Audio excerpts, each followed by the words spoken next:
Ертеде ит жеріктікті қалай басқанын білгіңіз келеді ме? Онда менімен бірге болыңыз. Баршаңызға сәлем бердім. Бүгін сіздерге осындай ит жерік болған келіндеріміздің, қыздарымыздың жеріктігін басу үшін жасалатын тағам түрін көрсететін боламын.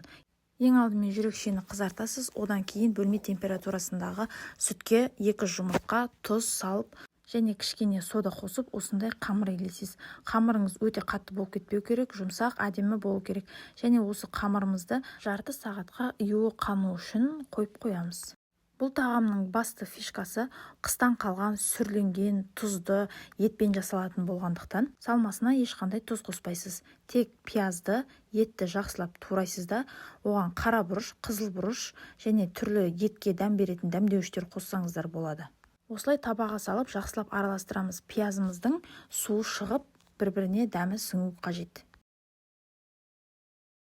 Осы аралықта қамырымыз да дайын болған екен, оны жақсылап жаямыз. Көбінде шет-шетін жұқа қылып жаямыз да, ортасын сәл қалыңдау қылып жаятын боламыз. Пешімізді алдына 180 градуста қыздырып қоямыз және оның табағына дайын болған қамырымызды осылай салып, ортасына салмамызды саламыз. Бұл тағам не үшін бөрік деп аталатынын қазір түсінетін боласыздар.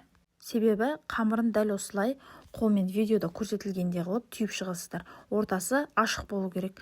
Бұл тағам не үшін бөрік деп аталады? Себебі бұл басқа киетін бөрікке ұқсас болғандықтан осылай аталады. Ежелде күйеуге кеткен қыздарымыз жерік болып осылай төркіндетіп келген кезде аналарымыз ит жеріктігін басу үшін дәл осы бөрік тағам түрін жасап берген.